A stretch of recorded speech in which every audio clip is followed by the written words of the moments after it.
આજે રસોઈનો ટાઈમ થતાં મેં ફ્રીજમાં જઈને જોયું તો મને સરસ મજાના રીંગણા દેખાણા. તો મેં રીંગણા જોઈને વિચાર્યું કે શું બનાવું, તો મેં ખાલી એનો ઓરો બનાવી નાખું. તો ચાલો તમને ઓરાની રેસીપી વિડીયોમાં બતાવું.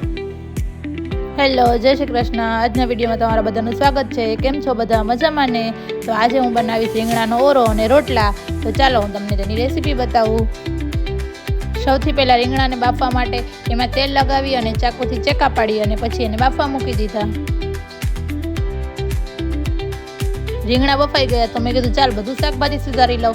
તો શાકભાજી સુધારવા માટે પહેલાં તો મેં ટમેટાં સુધાર્યા, પછી લીલી ડુંગળી સુધારી અને કોથમરી સુધારી. બધું શાકભાજી સુધારી લીધું ત્યાં તો રીંગણા પણ સરસ મજાના બફાઈ ગયા હતા. તો મેં કીધું ચાલો હવે રોટલા બનાવી નાખું. તો રોટલા બનાવવા માટે મેં સૌપ્રથમ બધી તૈયારી કરી લીધી અને પછી બનાવવા માંડી રોટલા.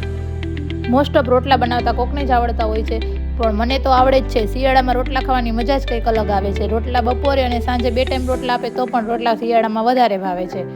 તો મેં મસ્ત મજાના ગોળ રોટલા બનાવી નાખ્યા. રોટલા બનાવતા શીખવું અઘરું છે, પણ આવડી ગયા પછી તો મસ્ત ફટાફટ રોટલા બની જાય છે.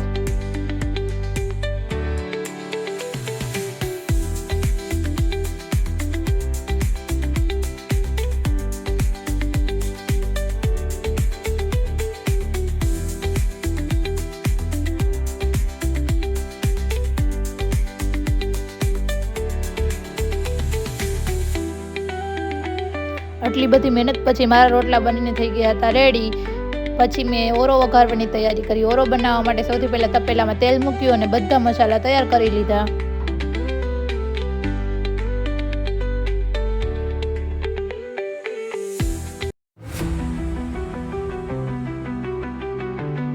તેલ આવી ગયું પછી તેમાં રાઈ, જીરું અને હિંગ નાખી પછી લસણનો વઘાર કર્યો. લસણ થોડી વાર સાતળી ગયું પછી તેમાં લીલી ડુંગળી સુધારેલી નાખી દીધી અને થોડી વાર સાતળવા દીધી. લીલી ડુંગળી ચડી ગઈ પછી તેમાં મસ્ત મજાના વટાણા નાખી દીધા અને વટાણા થોડી વાર સાતળવા દીધા. વટાણા સતળાઈ ગયા પછી તેમાં સુધારેલું ટમેટું નાખી દીધું અને પછી બધા મસાલા થોડી વાર પાકવા દીધા. બધું શાકભાજી થોડી વાર ચડી ગયું પછી તેમાં બધો મસાલો નાખ્યો. બધો મસાલો નાખી અને થોડી વાર મસાલો પાકવા દીધો. મસાલો પાકી ગયો પછી બાફેલો ઓરો હતો એમાં નાખી દીધો અને મસ્ત મજાનું મિક્સ કરી નાખ્યો. પછી તેમાં ઉપરથી લીલી કોથમરી સુધારેલી હતી તેમાં નાખી દીધી અને મસ્ત મજાનું મિક્સ કરી નાખ્યું. આ થઈ ગયો મારો ઓરો તૈયાર. હવે શિયાળામાં રોટલા સાથે ઓરો, છાશ અને પાપડ ખાવાની બહુ જ મજા આવે છે. અમે જમી લઈએ તો તમે વિડીયોને લાઈક કરી દો, કોમેન્ટ કરો, શેર કરો અને ચેનલમાં નવા હોય તો સબસ્ક્રાઈબ કરો. આજનો વિડીયો કરીએ પૂરો. Bye bye. કાલે ફરી મળીશું નવા વિડીયો સાથે.